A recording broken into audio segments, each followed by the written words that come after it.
recently Joe Biden was talking about violent video games. He was talking to an evangelical organization, and they were talking about violence in video games and whether or not it would be possible for the federal government to pass some sort of law that would tax video games, right? Now, Joe Biden isn't proposing that they do so, but while answering that question, he said, no, there are no laws that would stop us from doing it. I mean, I would definitely want to see some scientific evidence indicating that these violent video games impact society in a negative way, but there's really no roadblock to taxing violent video games. So of course, understandably, people have been very, very upset about this because even though a law has not been proposed, video games are protected under the Constitution. There was a Supreme Court case where the ruling indicated that video games are protected under the First Amendment of the Constitution. They're considered speech.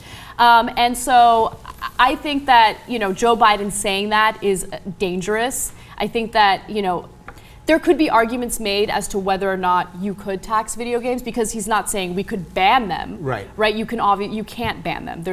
That would be unconstitutional. Although you hear that push every now and again too. Yeah. Quick before we get Kim in here, I have two soapbox issues. One is you have to adopt dogs and not buy them at a pet store because you're just killing another dog. And two is this video games and violence thing. I grew up playing video games.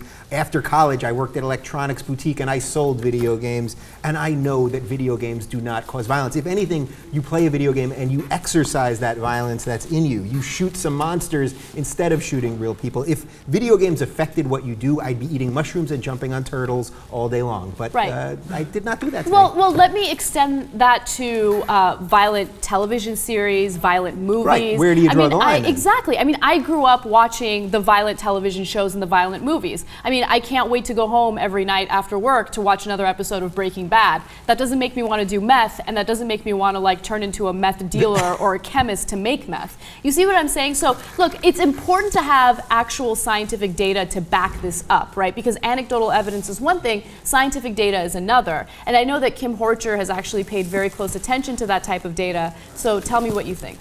Well, there isn't really data to suggest that violent video games would cause violence in kids, but it seems like this is the scapegoat topic or form of media that they're blaming. You could just as easily, as you said, blame movies or songs or TV shows. In the past, they enacted the Hays Code because they thought movies were corrupting our youth, and the Comics Authority Code, which when they thought comics were making kids, do bad things, and it's silly. I mean, even before there was in the wake of Sandy Hook, people were wanting to burn video games akin to burning books, which always turns out well, aside from the fumes that come out of burning plastic. But I want to ask, what does he think an extra tax on violent video games would do? I mean, would it keep it out of the hands of children? No. People who are going to buy these games are still going to buy these games or pirate them, and that hurts the industry. It would hurt the industry. I love that you brought up the pirating point because, I mean, pirating is already an issue when it comes to the video game industry, but if you're going to make it even more difficult for people to get video games, it's kind of like what happens with drug policy, right? You make something forbidden, people want it more. So I don't see that tax acting as a deterrent. If anything, it's going to emphasize America's love for the video games. Yeah. Kim, don't you think that it's sort of like, it's just their way of blaming young people? Because young people don't have, that's what they think, even though young people, actually it's now shown that many people of all ages play video games. But the idea is, well, it's young people that play video games and they're violent and blah. Yeah, I've actually covered this a lot on Nerd Alert. It seems like this is not a medium that's well understood by many politicians and parents. They think like, oh, this must be the solution to our problems. Another thing I want to think about is Senator Dianne Feinstein recently changed horses, so to say, by deciding that violent video games were the problem after the Senate assault weapons ban fell through. I feel like these politicians just want to get their name on some kind of ban that's on the books with maybe the word Sandy Hook in it, just so that it's there, regardless of who it helps or if it helps at all or if it does anything. I don't know. As I'm looking at this footage of video games, I am getting tempted to do exactly what's happening right now. In a video game, right? Thank God there's no subways, underground subways here in LA.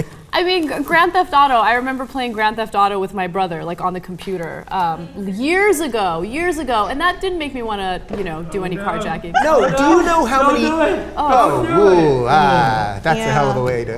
I had a cousin that I lost the same way, but yeah, it's just so ridiculous. We are inundated all day with violent images. So to pick one thing that you think is the cause of all this, or that you can tax into disappearing, is just insane. Look at that as a device. There are so many other issues that you can focus on if you're genuinely concerned about the mental health of Americans, right?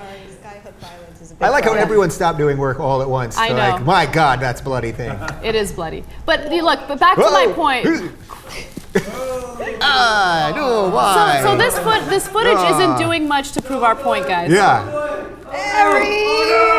He did it. Yes, he did. Wow. And then these poor, well, I guess maybe, Thanks, guys. But just very quickly, as I was saying, I feel like if you genuinely do care about the mental health of Americans, right? Stop defunding programs that offer therapy to people who need it but can't afford it.